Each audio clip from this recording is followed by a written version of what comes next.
guys, nandito pala ako sa isang lugar kung saan marami ang dumadayo dito bukod kasi sa napakaganda na dito. Nakakalanghap ka pa ng sariwang hangin at higit sa lahat marami ka pang park na pwede mo pang ma-experience. Let's go guys, samahan nyo ako para magkaroon kayo ng idea.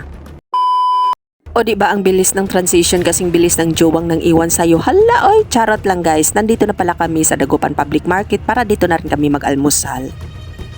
Tuwing pumupunta pala ako dito sa kuya ko guys, aba hindi namin makalimutan ang kumain ng pigar-pigar dahil isa ito sa delicacy dito sa Pangasinan.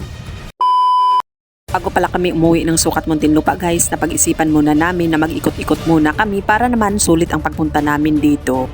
Ano te? 100 pesos ang balot. Ilang peraso yan? 20 pesos na. Yung mainit ma'am, pwede. Init na naman, ma'am. Yung ganyan, luto na ba yan? Oo. Gusto ko yung sobrang init. Okay lang ba? Sige, ma'am.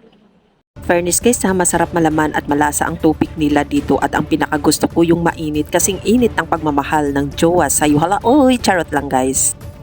Sa aming pag-iikot guys, nakarating pala kami sa The Giant Eagle of the North in Agua, La Union. Mayroon pala ditong malaking part kaso hindi na kami pumasok. Tamang pa-picture lang at pa-cute, charot. Ito pala yung dinaanan namin guys na hindi namin akalain na makadaan pala kami ng dalawang kakaibang magandang tunnels.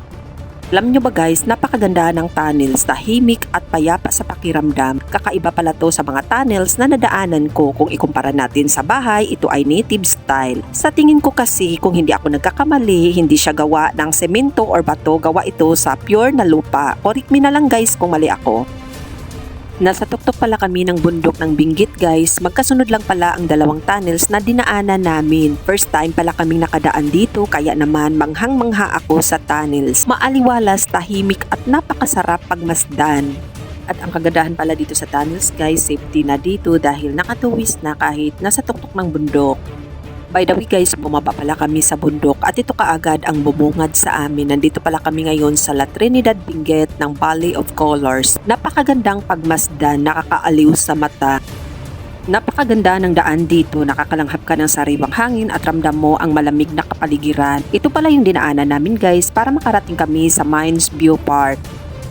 Pagdating pala namin dito, aba, pumila na kami kaagad para magbayad ng entrance fee. By the way guys, ang entrance fee pala dito is swak sa budget. Pagpasok pala namin dito guys, aba, ito kaagad ang bumungad. Napakaraming tao dito, hindi mo alintana ang sinag ng init ng araw dahil napakalamig dito. Pwede mo pala dito ma-experience na sumakay sa cutie horsey at pwede ka rin magpa-picture sa napaka-cute na bibidugi. At syempre pwede mo rin ma-experience ang pagsuot ng Cordillera attire guys at ito talaga ang dinayo namin dito. Dahil gagabihin na kami ng gusto guys, bumaba na kami at dito kami dumaan sa Kinon Road para masilayan namin ang Lion Head. Katagal na pala akong hindi nakapunta dito guys, ang dami na palang pagbabago. May malawak na pala na parking area at mayroon na ring nagtitinda ng pasalubong dito. Dati kasi wala. Ito pala yung dinaanan namin guys, papuntang Sukat Muntinlupa. See you in my next video. Babu!